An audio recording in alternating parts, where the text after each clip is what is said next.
Copel avança em privatização. Hoje nós vamos ver um pouco mais como avançou esse caso. Amanhã temos mais um dia decisivo aí, tá?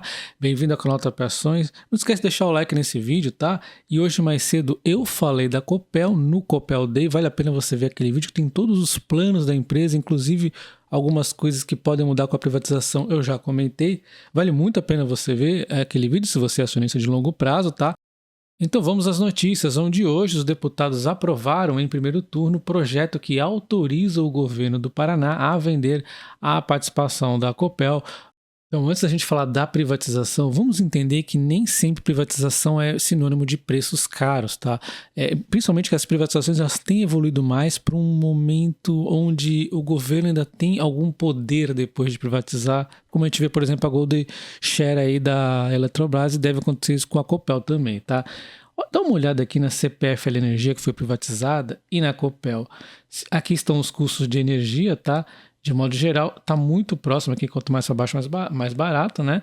Então está muito próximo a CPFL Energia da Copel.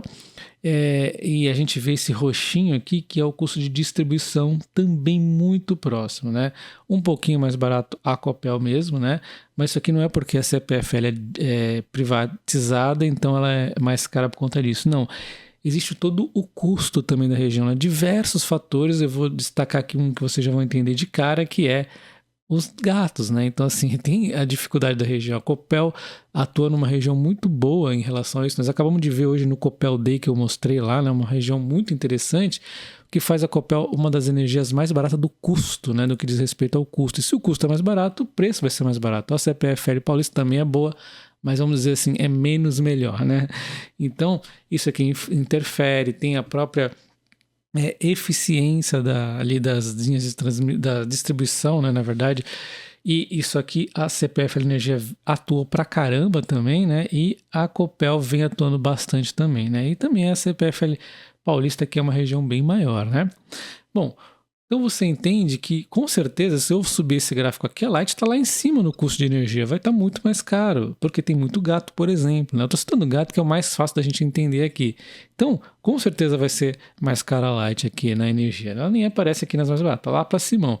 Então, nem sempre privatizar esse nome de energia cara. A gente tem a prova aqui com a CPFL Paulista, né? Bom, então, com a aprovação do projeto, o Estado diminuiria então a participação da social da Copel de 31,1% para no mínimo 15%, tá? Os parlamentares avaliam o projeto como uma forma velada de privatização da Copel. A gente vê aqui que a proposta vai levar o governo do Paraná a manter pelo menos 15% das ações, né? Ou seja, 10% das ordinárias e 5% das preferenciais, no mínimo, tá? E o Estado hoje ele tem 31,1%, quase todas aqui é ON, né? Então ele vai vender aí bastante das ONs, mantendo aí 10%, e tem a questão do direito a voto. Ela vai virar uma corporação e também nenhuma dos acionistas vão poder ter um direito a voto maior do que 10%. Tá? Embora a Copel vai ter a que a gente pode chamar de Golden Share, que tem alguns direitos, alguns vetos aí, caso não esteja seguindo o caminho mais adequado à Copel, conforme o combinado, né? Nos próximos 30 anos, inclusive. A gente vê aqui que a proposta ela foi aprovada a princípio no primeiro turno, 38 votos favoráveis contra 14 aqui contras, tá? Nessa primeira votação, né? A gente vê que os candidatos tem muito, o PT nenhum votou a favor, né? A gente tem tudo contra aqui, votaram não. Mas foi bem mais aqui o sim, né? E, inclusive, a oposição ela destacou aqui algumas emendas, né? 3. Eles destacaram aqui uma que a Copel querem que mantenha um mínimo de 51% das ações ordinárias. A segunda, retire o texto de vedação que qualquer grupo de acionista ou acionista possa exercer um voto superior a 10%. Ou seja, esses dois pontos aqui não vai privatizar, né? Tá só deixando a Copel vender um pouquinho das ações, né? Não vai privatizar, não vai mudar quase nada, assegurando, né, que os acionistas tenham direito a voto maior que suas participações, aliás, proporcional às suas participações. E a terceira é que o voto de qualidade do Estado possa ser exercido independente do volume de ações que o Paraná detenha. Bom, então tem essas questões aqui que fizeram então a votação, inclusive, ficar para amanhã, tá? Então as emendas receberam parecer favorável do relator, o deputado aí, Marcel, e a CCJ volta a se reunir nessa quinta-feira, dia 24, às 8 horas da manhã, para deliberar esses textos aí. Então, vai ter mais aí a segunda parte, né? E não necessariamente vai ter tudo definido, ainda tem um monte de questões aí que podem estar se desdobrando. Nós temos aqui já de cara o MPT aqui cobrando audiência pública, aí seria de lascar de vez, mas eu acho que isso aqui não vai para frente, não tem sentido fazer audiência pública, o povo não consegue nem votar no presidente, vai votar na privatização, eles não entendem, né? Não tem sentido nenhum isso aqui acontecer, né? Avaliando um pouco a Copel aqui, o case da privatização, como eu comentei lá no Copel Day, a gente dá para entender que a empresa, privatizando ou não, ela está numa pegada de crescimento com dividendos. Então, a gente vai sim, ela reafirmou que vai manter essa política aqui de dividendos, né? Só que a gente vai sair desse fluxo aqui de 65% de payout, provavelmente indo para um fluxo aqui de 50%, não muda quase nada. Que a gente tem que ficar atento aos não recorrentes que ela teve no lucro, que isso aí sim não tem como, né? O dividendo vai acabar diminuindo, né? E aí a gente vai ver aqui o que o mercado está falando. Então o mercado fala assim, mais ou menos essa mesmo esquema aí com a privatização, vai ser mais acelerado ainda no meu entender, tá? Então, a Ativa acredita que a remuneração dos acionistas da empresa deve continuar levando em conta a capacidade da geração de caixa, descontando seus investimentos auferidos. O governo do Paraná, atual controlador da empresa, anunciou segunda-feira o plano de transformar a companhia nessa corporation aí, né?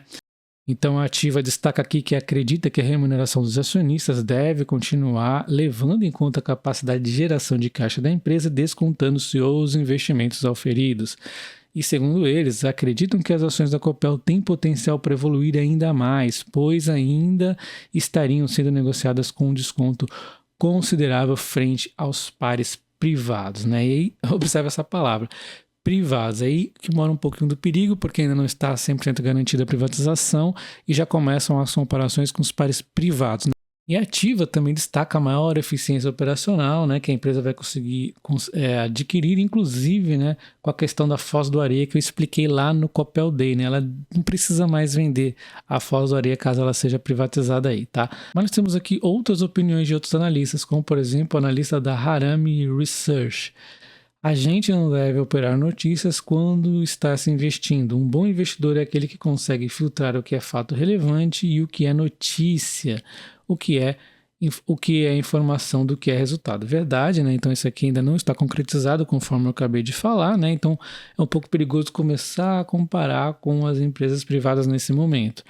Então, a gente vê aqui o analista também comentando que, neste momento, não deveria ser possível a Copel pagar quase R$1 de dividendos, correto, como pagou nos últimos 12 meses, dado que o lucro atual da empresa está em 32 centavos por ação, parcialmente correto, porque é correto, mas tem não recorrente, né? Então, também tem que cuidado aí ao falar que o lucro da empresa é baixo assim, né?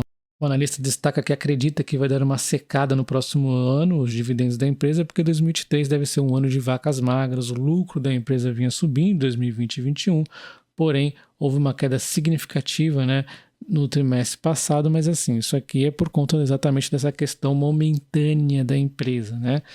Mas tem um pouco de verdade e um pouco aqui de exagero no meu entender, né? Mas é a minha opinião. Bom, então a gente vê as ações subindo aqui 22% no dia da notícia, depois ela deu uma realizadinha de 0,5%, depois de 3,25%, né? Então assim, o mercado vai ficar volátil enquanto não tiver mais clareza, e essa clareza aqui da privatização vai desenrolando nos próximos dias aí, né? Não consigo nem precificar o quando que isso vai ser resolvido aí. Sei que amanhã, por exemplo, já temos aí mais notícias importantes que pode de repente mexer aqui com a ação, né? Então, nesses casos eu não vendo, não compro, não faço nada, né? Porque eu vejo muita gente vendendo aí, mas vai que a ação ainda sobe mais, né? Nesses casos eu gosto de vender caos, que aí eu pego um preço da ação que ela está hoje, por exemplo, e vendo lá acima, porque se ela resolver subir, eu não perco as minhas ações. Vou dar um exemplo aqui do que eu fiz rapidamente aqui no Banco do Brasil, né? Neste dia aqui, ó, foi exatamente o dia do topo, né? E até as eleições e tudo mais que eu fiz. Eu vendi caos lá para cima, mas bem para cima. O mercado estava tão animado que ele pagou prêmios muito bons por valor que a ação ia ter que subir uns 15%. Então, eu ainda teria margem para ela subir 15% e depois ainda fazer uma rolagem para um vencimento depois e mais alto ainda o prêmio. Então, É diferente de vender ação. Se eu vendesse, vamos supor que ao invés de cair, eu não tinha certeza que ia cair, ganhasse o Bolsonaro, então o Lula no primeiro dia falasse lá, vamos ter o Meirelles, o negócio poderia subir. Então, eu pelo menos não gosto de vender ação, vendo caos, que me dá até uma tranquilidade de fazer uma rolagem. Assim eu não deixo de ganhar o dinheiro por uma subida exagerada talvez, mas também não perco as minhas ações. E mesmo assim, dependendo da ação, como eu já comentei com a Sanepar, que está muito descontada no meu entender, eu nem sequer vendo a Cal, porque o Cal posso acabar sendo exercido em algum momento. Mas deixa nos comentários, você é a favor de privatização, como essa aqui da Copel, ou é contra? Um abraço.